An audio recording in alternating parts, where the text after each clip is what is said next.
দেখো আজকে কি করাবো, দেখো আজ তোমাদের সুফিবাদ বা সুফি আন্দোলন সম্পর্কে করাবো, যে সুফিবাদ জিনিস কি বা সুফি আন্দোলন কেন শুরু হয়েছিল, বা সিলসিলা বা কিছু গোষ্ঠী বা সম্প্রদায় কেন তৈরি হয়েছিল, সেই সম্পর্কে আজকে কিছু বলবো।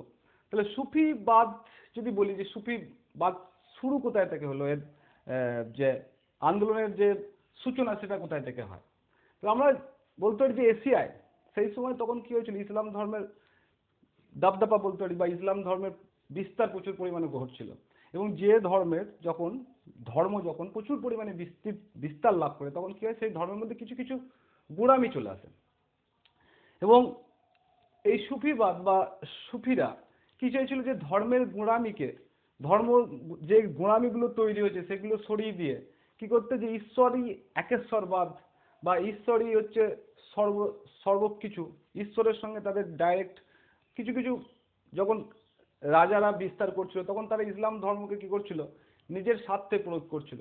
সেই স্বার্থবাদের বিরুদ্ধে কি করেছিল, যে অষ্টাদশ এবং নবম শতাব্দীতে এশিয়া, ইরাক, ইরান বা পারস্য এই সমস্ত জায়গায় আন্দোলনের সূচনা হয় বা সুফিবাদের সূচনা হয়।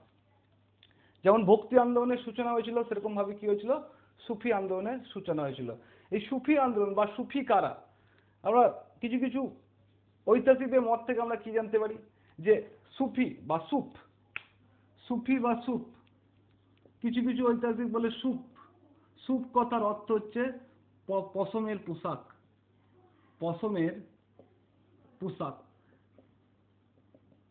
তাহলে যে সমস্ত ব্যক্তি সাদা পশমের পোশাক পরতো বা পোশাক পরে ধর্মের প্রচারে নামতো, বা ধর্মের যে গুণাবলী, ধর্ম অ্যাকচুয়ালি যে কি বলতে চাইছে সে মানুষকে বোঝাতে চাইতো, বা ধর্মের যে সমস্ত গোঁড়ামি আছে সেই সমস্ত কিগুলোকে সরিয়ে দিতে চেয়েছিল।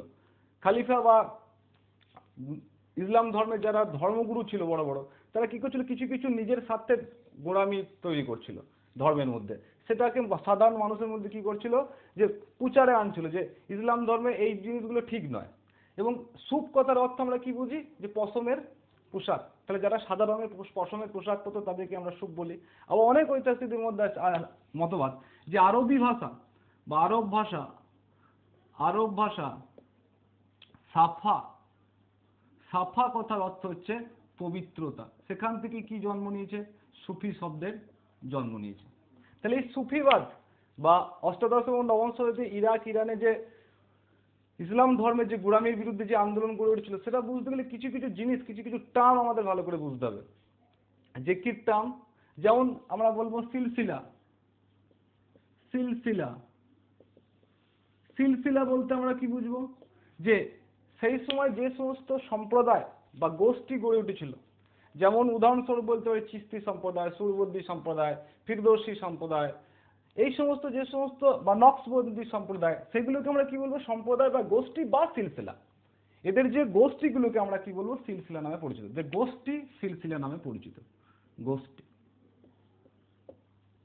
যদি বলি খানকা বা খনকা, খনকা, খনকায় বা দরগা, খনকায় বা দরগা, খনকায় বলা হয়, দরগাও বলা হয়। ম্যাক্সিমাম ক্ষেত্রে আমরা কি ইউজ করি, খনকাও ইউজ করি। অনেকজন অন্তুস্তাও দেয়, অনেকজন হাও দেয়, খনকাহ। তা খনকাও কি, খনকাও হচ্ছে হিন্দু ধর্মে যেরকম আশ্রম, ইসলাম ধর্মে সেরকম কি খনকা, ধর্মগুরুরা যে স্থানে বসবাস করে। আশ্রম বলতে কি বুঝি, বা মঠ বলতে আমরা কি বুঝি, যে সমস্ত জায়গায় ধর্মগুরুরা শান্তিভাবে তাদের ধর্ম প্রচার করে, ছোট একটা জায়গা করে সেখানে বসবাস করে এবং সেখান থেকেই ধর্ম প্রচার করে, সেখানে আমরা কি বলি, আশ্রম বলি, মঠ বলি।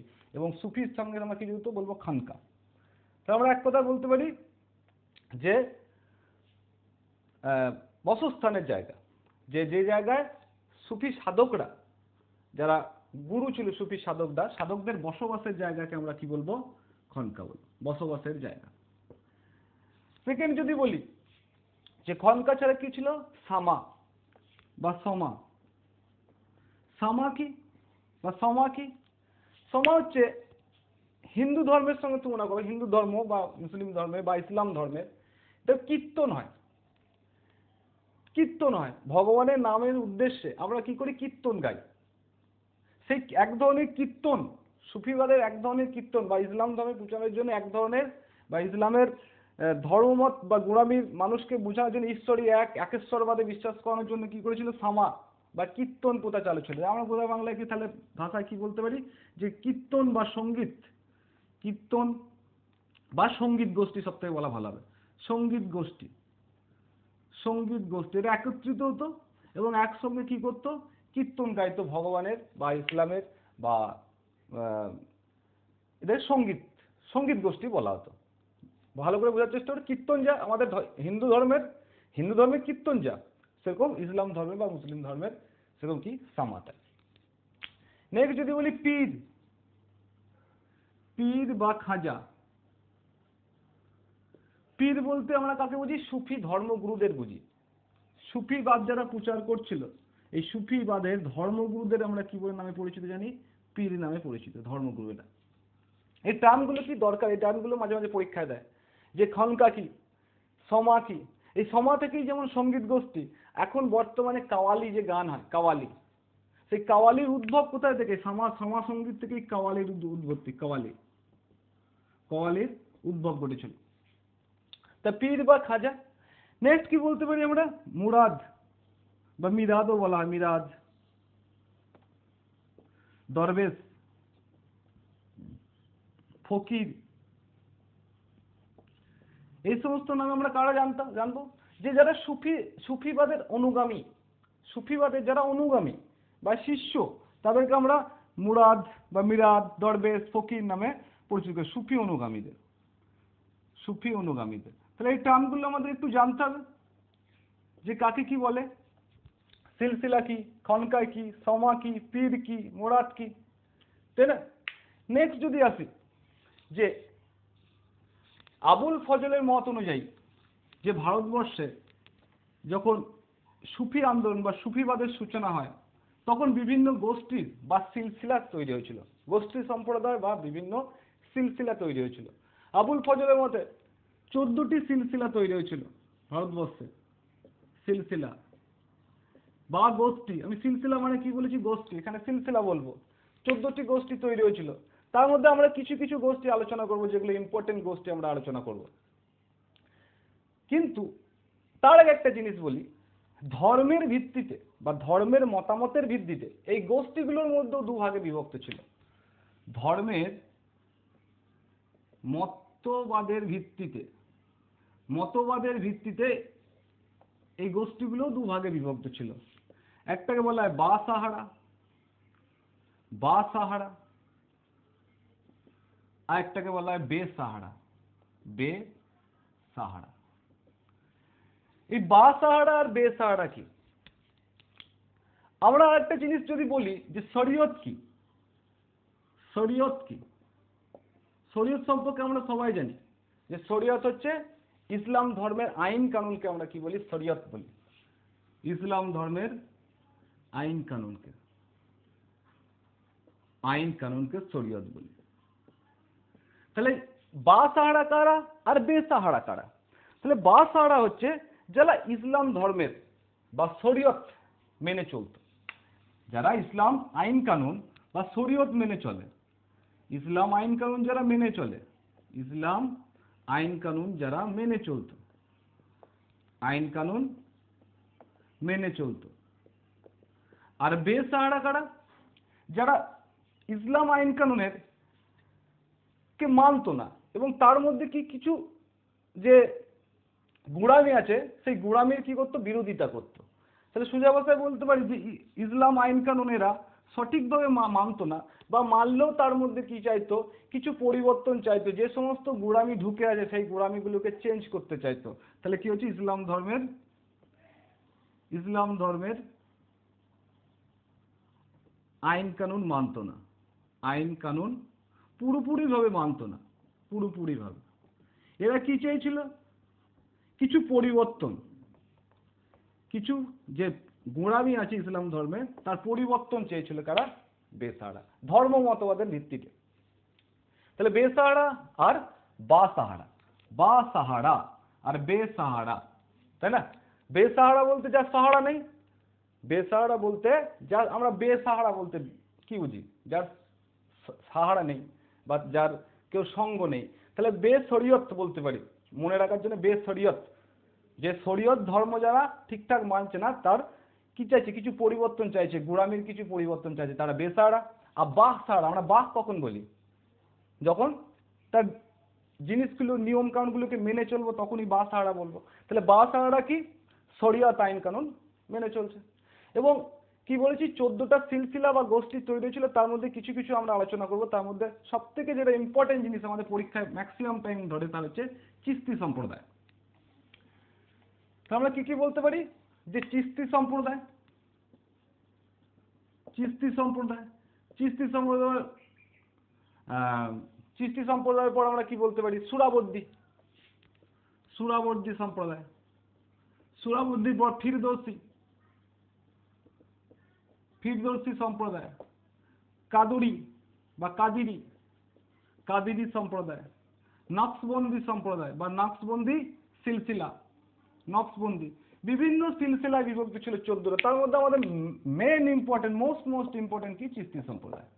ঠিক আছে, তারপরে এগুলো মোটামুটি ইম্পর্টেন্ট, দুটো একটা নাম জিজ্ঞেস করা, যে প্রতিষ্ঠাতা কে হতে পারে। তাহলে ভারতবর্ষে প্রধানত 14টা সিলসিলা তৈরি হয়েছিল। তাহলে যদি বলি সুফি আন্দোলনে ভারতের কিভাবে সূচনা হয়েছিল, তাহলে 1001 খ্রিস্টাব্দে, 1001 খ্রিস্টাব্দে যখন গজনী সুলতান মামুদ ভারত আক্রমণ করে, তখন মামুদের সাথে একজন সুফিবাদ বা চিস্তি সম্প্রদায়ের, সুফিবাদী বলতে পারি, যে সুফি, যে প্রথম সুফি লাহোর থেকে এসেছিল, যে সুফি লাহোরে এসেছিল 1001 খ্রিস্টাব্দে গজনী সুলতান মামুদের সাথে সুফি, একজন সুফি কে এসেছিল, লাহোরে এসেছিল। প্রথম নাম কি ছিল, শেখ ইসমাইল, শেখ ইসমাইল। কোথায় আছে, লাহোরে আছে প্রথম। যদি বলে প্রথম সুফি কে আছে ভারতবর্ষে আছে, তাহলে আমরা কি বলবো, শেখ ইসমাইল। কার সময় এসেছিল, গজনী যখন সুলতান আক্রমণ করেছিল পাঞ্জাবে, মনে আছে পাঞ্জাবের আমি কি বলেছিলাম, পাঞ্জাবের উপর অ্যাটাক করেছিল, রাজা জয়চাঁদের উপর অ্যাটাক করেছিল। তাহলে তখন তার সাথে কে এসেছিল, গজনী সুলতান মামুদের সঙ্গে একজন সুফি এসেছিল, তার নাম হচ্ছে ইসমাইল এসেছিল। নেক্সট যদি বলি যে চিস্তি সম্প্রদায়, চিস্তি সম্প্রদায় সম্পর্কে যদি বলি, যেটা আমাদের মোস্ট ইম্পর্টেন্ট থাকবে, চিস্তি সম্প্রদায়। চিস্তি সম্প্রদায় প্রতিষ্ঠাতা ভারতে একজন, বাইরে একজন। চিস্তি সম্প্রদায় উদ্ভব কোথায় ঘটেছিল, ইরানে ঘটেছিল, ইরানে। তাহলে ইরানে এর প্রতিষ্ঠাতা কে ছিল, ইরানে এর প্রতিষ্ঠাতা ছিল আবু আবদল চিস্তি, আবু আবদল চিস্তি। আবু আবদল চিস্তি কি ছিল, ইরানের প্রতিষ্ঠাতা, প্রতিষ্ঠাতা, ইরানের প্রতিষ্ঠাতা। কিন্তু ভারতের দৃষ্টিভঙ্গিতে যদি বলি, তাহলে ভারতে প্রতিষ্ঠাতাকে, ভারতে চিস্তি সম্প্রদায়ের বা চিস্তি সিলসিলার প্রতিষ্ঠাতাকে, কারণ আমরা সবাই জানি খাজা মঈউদ্দিন চিস্তি, বা শর্টে আমরা কি লিখবো, মঈউদ্দিন চিস্তি। খাজা মঈউদ্দিন চিস্তি বা মঈউদ্দিন চিস্তি, আমরা যাই বলি, এর সম্পর্কে যদি একটু বলি, যে মঈউদ্দিন চিস্তি 1142 খ্রিস্টাব্দে জন্মগ্রহণ করে পারস্যে, এবং যখন মোহাম্মদ ঘড়ি ভারত আক্রমণ করে 1192 তরাইনের দ্বিতীয় যুদ্ধের সময়, তরাইনের সেকেন্ড ওয়ারের সময় এই মঈউদ্দিন চিস্তি কার সাথে ভারতবর্ষে আসে, মোহাম্মদ ঘড়ির সঙ্গে ভারতবর্ষে আসে, মোহাম্মদ ঘড়ির সাথে, মোহাম্মদ ঘড়ির সাথে। এবং চিস্তি সম্প্রদায় কি করে, প্রতিষ্ঠা করে। মোহাম্মদ ঘড়ি এই জন্য একটা উপাধি দিয়েছিল যখন এর সাথে এসেছিল, যে সুলতান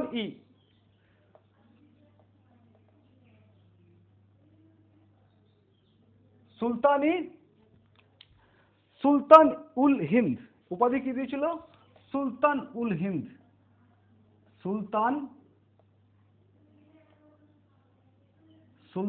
উল হিন্দ, সুলতান উল হিন্দ একে উপাধি দিয়েছিল। এবং মোহাম্মদ ঘড়ি বা তরাইনের দ্বিতীয় যুদ্ধে হেরে যাওয়ার পর মঈনুদ্দিন চিশতির সব থেকে ইম্পর্টেন্ট কাজ হচ্ছে আজমেরে রাজস্থানের আজমেরে কি করে দরগা স্থাপন করে। রাজস্থানের আজমেরে কি করে দরগা স্থাপন করে। রাজস্থানের আজমেরে দরগা স্থাপন করে। দরগা বা খনকা। আমি কি বলেছি, খনকা বা দরগায় কারা থাকতো? সুফি যারা ধর্মগুরু ছিল তারা নিজস্ব যে জায়গা, ছোট যে নিরিবিলি জায়গা, সেই জায়গায় কি করতো? তাদের আশ্রম স্থাপন করতো এবং তারা সেখান থেকে মানুষের মনে ধর্ম প্রচার করতে থাকতো, যে ধর্মে কি গোড়ামি আছে, ঈশ্বর কি বলতে চাইছে আর ধর্ম কি বলতে চাইছে সে বোঝাতে চাইছে। তাহলে রাজস্থানের আজমেরে প্রথম দরগাকে স্থাপন করে মঈনুদ্দিন চিশতি বা খাজা মঈনুদ্দিন চিশতি। একে কি দিয়েছিল? উপাধি দেওয়া হয়েছিল। উপাধি কে দিয়েছিল? মোহাম্মদ ঘড়ি দিয়েছিল। কি বললাম? সুলতানুল হিন্দ। তাহলে মঈনুদ্দিন চিশতির নামকরণে কুতুবুদ্দিন আইবক কি করেছিল? রাজস্থানে 2.5 দিন কা ঝোপড়া পড়েছিলাম আমি। রাজস্থানের 2.5 দিন কা ঝোপড়া, 2.5 দিন কা ঝোপড়া কে নির্মাণ করে? কুতুবুদ্দিন আইবক, দাস বংশের প্রতিষ্ঠাতা কুতুবুদ্দিন আইবক। কিন্তু কার স্মরণে গঠন করে? কার স্মরণে গঠন করে? আমি কি বলছিলাম? খাজা মঈনুদ্দিন চিশতির স্মরণে গঠন করেছিল। খাজা মঈনুদ্দিন চিশতির স্মরণে গঠন করে, চিশতির স্মরণে। এবং খাজা মঈনুদ্দিন চিশতির দুটো প্রধান শিষ্য ছিল। এক কি নাম শুনেছি আমরা? বখতিয়ার কাকি।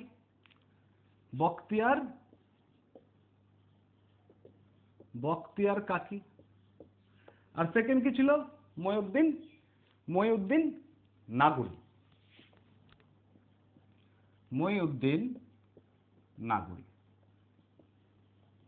তাহলে দুজন প্রধান শিষ্য, একজন কি বখতিয়ার কাকি আর একজন কি মঈনুদ্দিন নাগরি। এই বখতিয়ার কাকির নামেই আমরা পরবর্তীকালে কি জানতে পারি? যে কুতুব মিনার যে প্রতিষ্ঠা করেছিল, কুতুব মিনার কে প্রতিষ্ঠা করে? কুতুব মিনার প্রতিষ্ঠা করে কুতুবুদ্দিন আইবক, দাস বংশের প্রতিষ্ঠাতা, বা শুরু করেছিল। স্থাপন কে করেছিল? কুতুব মিনারের ভিত্তি স্থাপন করেছিল কুতুবুদ্দিন আইবক, কিন্তু শেষ করেছিল কি? ইলতুৎমিশ। তাহলে কুতুব মিনার তৈরি করেছিল কার স্মরণে তৈরি করেছিল? আমি যেমন বললাম 2.5 দিন কা ঝগড়া কার স্মরণে তৈরি করেছিল? মঈনুদ্দিন চিশতির স্মরণে তৈরি করা হয়েছিল, তাই না? আজমিরে কার দরগা আছে? প্রথম দরগা এবং খাজা মঈনুদ্দিন চিশতির দরগা তৈরি করেছিল, এবং এই দরগাতেই একে কি বলা হয়? কবরস্থ করা হয়েছিল, খাজা মঈনুদ্দিন চিশতির দরগা আজমিরে। তাহলে কুতুব মিনার কার স্মরণে তৈরি হয়েছে? বখতিয়ার কাকি। বখতিয়ার কাকির স্মরণে কি করেছিল? কুতুব মিনারের ভিত্তি স্থাপন করেছিল কে? কুতুবুদ্দিন আইবক। তাহলে বখতিয়ার কাকি এর ছিল প্রধান শিষ্য। মঈনুদ্দিন নাগরিও শিষ্য ছিল, কিন্তু বখতিয়ার কাকিও এর শিষ্য ছিল। বখতিয়ার কাকির আবার শিষ্য কে ছিল? বাবা ফরিদ। তাহলে বখতিয়ার কাকির শিষ্যকে বাবা ফরিদ। বাবা ফরিদের আসল নাম কি? আমরা তো বাবা ফরিদ নামে পরিচিত জানি, এর আসল নাম হচ্ছে খাজা ফরিদ উদ্দিন। বাবা ফরিদ তো ডাক নাম, তাহলে আসল নাম কি? খাজা ফরিদ উদ্দিন। খাজা ফরিদ উদ্দিন বা বখতিয়ার কাকির শিষ্য বাবা ফরিদ। কোশ্চেন আছে আমাদের, বাবা ফরিদের অরিজিনাল নাম কি বা আসল নাম কি? খাজা ফরিদ উদ্দিন। বাবা ফরিদ গিয়াসউদ্দিন বলবনের কি ছিল? বা গিয়াসউদ্দিন বলবনের সমসাময়িক ছিল। গিয়াসউদ্দিন বলবনের সময় কার সময় ছিল? গিয়াসউদ্দিন বলবনের সমসাময়িক ছিলেন, এবং এ যে সমস্ত দোহা লিখে গিয়েছিল বা উপদেশ দিয়ে গিয়েছিল, আমরা কি বলবো? দোহা বা উপদেশ দিয়ে গিয়েছিল। সেই সমস্ত উপদেশ 300 বছর পরও যখন গুরু নানকের, বা আমরা যদি বলি শিখ ধর্মের, বা গুরু নানকের যে গ্রন্থ বা শিখ ধর্মের যে গ্রন্থ, পুরনো গ্রন্থ আমরা কি বলি? আদি গ্রন্থ। সেই আদি গ্রন্থতে গুরু নানকের আদি গ্রন্থতে কে স্থান পেয়েছিল? এই সমস্ত দোহা বা উপদেশগুলো কি পেয়েছিল, স্থান পেয়েছিল, উপদেশগুলো স্থান পেয়েছিল। তাহলে বাবা ফরিদ আসল নাম কি, খাজা ফরিদ উদ্দিন। গিয়াসউদ্দিন বলবনের সমসাময়িক ছিল এবং যে সমস্ত দোহা বা উপদেশ দিয়ে গেছিল 300 বছর পরও যখন আদি গ্রন্থ লেখা রচনা হয় তখন কি করা হয়, দোহার যে উপদেশ সেই উপদেশগুলোকে আদি গ্রন্থে প্রবেশ করানো হয়। এবং মাঝে মাঝে কোশ্চেন আসে, তাই না? তাহলে বাবা ফরিদের শিষ্য কে ছিল, যে চিশতি সম্প্রদায়ের সব থেকে সুশাসক বা শ্রেষ্ঠ শাসক বলা হয়, তাই না? তাহলে কে, নিজামুদ্দিন আউলিয়া। তাহলে বাবা ফরিদের শিষ্যকে, বাবা ফরিদের শিষ্য হচ্ছে নিজামুদ্দিন আউলিয়া। চিশতি সম্প্রদায়ের সব থেকে শ্রেষ্ঠ একেই বলা হয় যে শ্রেষ্ঠ। চিশতি সম্প্রদায় প্রধানত বিস্তৃতি লাভ কোথায় করেছিল, আজমেরে তো স্থাপন করলো কে, আজমেরে স্থাপন করলো মঈনুদ্দিন চিশতি, কিন্তু প্রধানত দোয়াব অঞ্চল, গঙ্গা যমুনা দোয়াব অঞ্চল এবং দিল্লি ক্ষেত্র বা গঙ্গা যমুনা জোয়াব অঞ্চলে কি হয়েছিল, মেনলি বিস্তার করেছিল এই সুফিবাদে বা চিশতি সম্প্রদায়ের, দিল্লি বা গঙ্গা যমুনা দোয়াবে, গঙ্গা যমুনা দোয়াব। তাহলে আমি কি বলছিলাম, নিজাম আউলিয়া ছিল শ্রেষ্ঠ, বাবা ফরিদের শিষ্য ছিল এবং এসেছিল কোথায় থেকে, আফগানিস্তান থেকে এসেছিল, আফগানিস্তান থেকে এসেছিল। এবং এর যে দরগা, এর দরগা কোথায় স্থাপন করেছিল, এর দরগা স্থাপন করেছিল দিল্লিতে, দিল্লিতে দরগা স্থাপন করেছিল,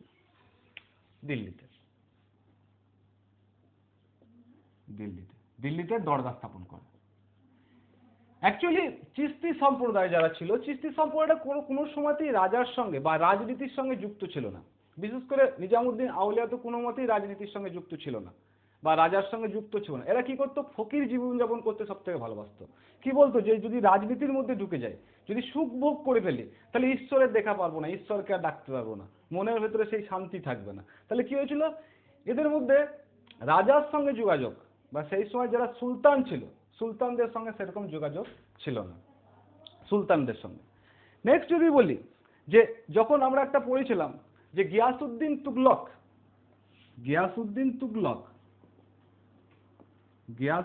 তুগলক যখন বাংলা জয় করে ফিরছিল, পড়েছিলাম আমি, বাংলা জয় করে যখন ফিরছিল তখন এর পুত্র জুনাখা বা মোহাম্মদ বিন তুগলক কি করেছিল, এর জন্য মঞ্চ তৈরি করেছিল, সম্বর্ধনা মঞ্চ, এবং সম্বর্ধনা মঞ্চ ভেঙে পড়ে গিয়েছিল। আমি বলেছিলাম কিছু লোক বলে যে জুনা খাঁকে এর জন্য দায়ী করা হয়, মোহাম্মদ বিন তুগলককে দায়ী করা হয়। আবার কিছু কিছু লোক বলে যে নিজামুদ্দিন আউলিয়া এক কি ছিল, চিশতি সম্প্রদায়ের সুফি ছিল, ধর্মগুরু ছিল। এ কি বলেছিল, গিয়াসউদ্দিন তুগলক কি বলেছিল, যে দিল্লি থেকে চলে যেতে, কাকে বলেছিল, নিজামুদ্দিন আউলিয়াকে, যখন দিল্লি ফিরছিল। এবং গিয়াসউদ্দিন তুগলককে কি বলেছিল নিজামুদ্দিন আউলিয়া, যে দিল্লি এখনো অনেক দূরে, দিল্লি এখনো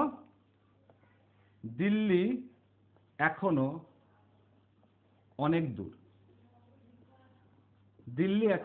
দূর, এবং অনেকজন মনে করে এরই অভিশাপে কি হয়েছিল, ধর্মগুরু অভিশাপে গিয়াসউদ্দিন তুগলক যে মঞ্চ ভেঙে পড়ে মৃত্যু করেছিল।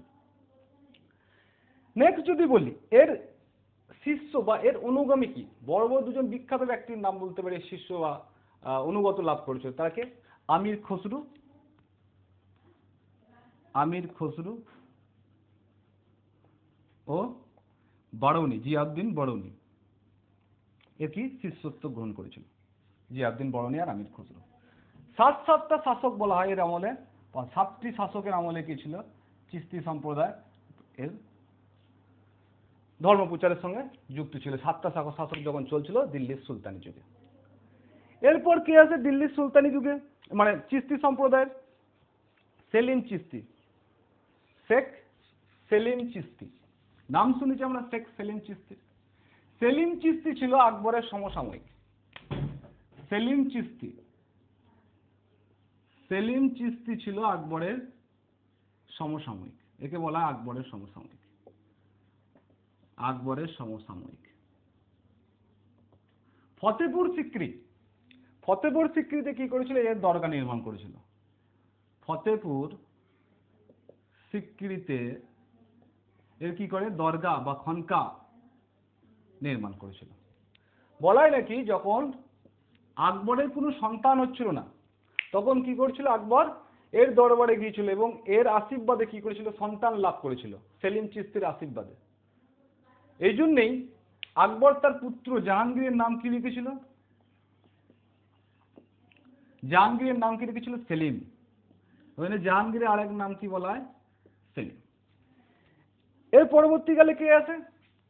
চিশতি সম্প্রদায়ের পরবর্তীকালে আরেক বড় গোষ্ঠী বা সম্প্রদায় বলতে পারি, সোহরাওয়ার্দী। সোহরাওয়ার্দী সম্প্রদায় আসে।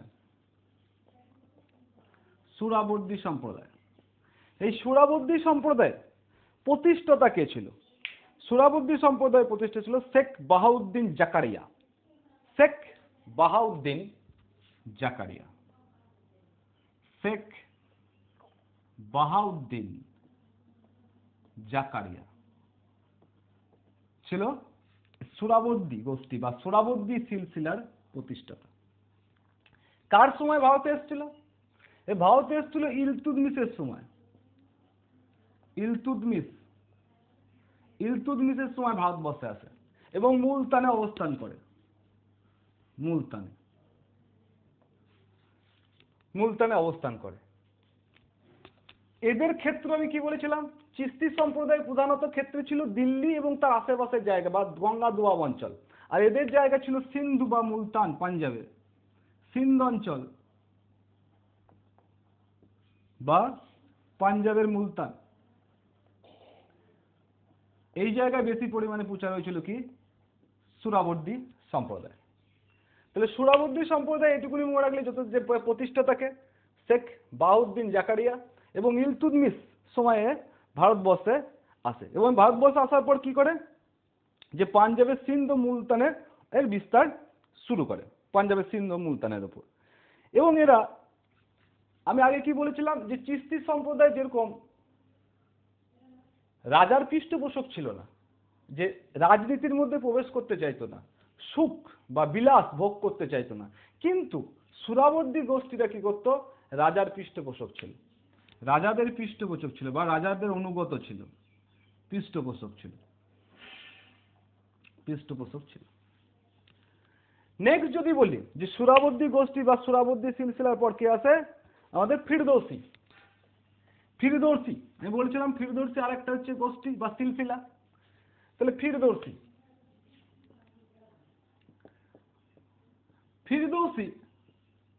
সম্প্রদায় বা ফিরদৌসি সিলসিলা প্রধানত বিহার বা রাজগিরে এর বিস্তার ঘটিয়েছিল। এর প্রতিষ্ঠাতাকে শরীফুদ্দিন ইয়াসিন। শরীফুদ্দিন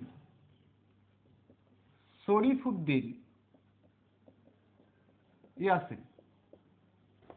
শরীফুদ্দিন ইয়াসিন ছিল কি এর প্রতিষ্ঠাতা এবং এর প্রধানত কোন জায়গায় বিস্তার ঘটেছিল? রাজগির। বিহারের রাজগির যে ক্ষেত্র, সেই জায়গায় বিস্তার, এই যে গোষ্ঠী বা এই সিলসিলার বিস্তার সব থেকে বেশি ঘটে কোথায়? রাজগির। নেক্সট যদি বলি কাদরি সম্প্রদায় বা নকশবন্দি সম্প্রদায়। যদি নকশবন্দি সম্প্রদায় বলি, যে কাদরির পর আছে কি? নকশবন্দি সম্প্রদায়। তাই নকশবন্দি সম্প্রদায়ের প্রতিষ্ঠাতা কে ছিল? নকশবন্দি সম্প্রদায় বা নকশবন্দি সিলসিলার প্রতিষ্ঠাতা হচ্ছে বিলসা বা বিসাল, কি বলা হয়? বিল্লাহ, খাজা বিল্লাহ ছিল নকশবন্দি গোষ্ঠী। এগুলো ছোট ছোট সিলসিলা, এগুলো সম্পর্কে অত ইম্পর্টেন্ট মনে রাখার দরকার নেই। জাস্ট এর প্রতিষ্ঠাতাকে এইটুকুনি দুটো একটা মনে রাখলে সম্ভব। আমাদের ম্যাক্সিমাম কোশ্চেন আসে কোথা থেকে? ম্যাক্সিমাম কোশ্চেন আসে আমাদের চিশতি সম্প্রদায় থেকে। তাই নেক্সট যদি বলি কাদরি, তাহলে কাদরি সম্প্রদায়ের প্রতিষ্ঠা ছিল কাদরি। কিন্তু কি কাদরি? কাদরি হচ্ছে নিয়ামত উল্লাহ কাদরি। নিয়ামত উল্লাহ কাদরি। তাহলে মোটামুটি যে কটা বংশ বললাম এই কটাই ইম্পর্টেন্ট, কিন্তু সব থেকে মোস্ট ইম্পর্টেন্ট কি আমাদের চিশতি সম্প্রদায়। চিশতি সম্প্রদায় পর কি ফিরদৌসি একটু ইম্পর্টেন্ট, মাঝে মাঝে কোশ্চেন করে যে বিহারের রাজগীরতে কোন সিলসিলা তার বিস্তার বেশি ঘটেছিল, তাহলে ফিরদৌসি সিলসিলা। সুফি আন্দোলনের ক্ষেত্রে এটুকুনি যথেষ্ট। খানকা কি, সামা কি, শরীয়ত কি, সিলসিলা কি, এই সমস্ত জিনিসগুলো কি। এবং প্রথম চিশতি সম্প্রদায় প্রতিষ্ঠাতা কে? চিশতি সম্প্রদায় ইরানে কে প্রতিষ্ঠা করেছিল? চিশতি সম্প্রদায় ভারতে কে প্রতিষ্ঠা করেছিল? বখতিয়ার কাকি কে, তাই না? তারপরে আমাদের কি বললাম, বাবা ফরিদ। বাবা ফরিদকে নিয়েও ম্যাক্সিমাম কোশ্চেন হয় যে বাবা ফরিদ, বাবা ফরিদের আসল নাম কি? বাবা ফরিদের আসল নাম আমি কি বলে এলাম, যে খাজা ফরিদুদ্দিন। তাহলে এই সমস্ত জিনিসগুলো একটু মনে রাখার চেষ্টা করবো, তাহলে সুফি সম্প্রদায় সম্পর্কে অনেক কিছু জানা হয়ে যাবে। এইটুকুনি বাইরে আর কোশ্চেন আশা করি দেবে না, মোটামুটি এর মধ্যেই কোশ্চেন কমন পাওয়া যাবে। এর পিডিএফ অফলাইনে দিয়ে দেবো, তাই না? এর কোশ্চেন আজ এ পর্যন্ত এখানে থাক।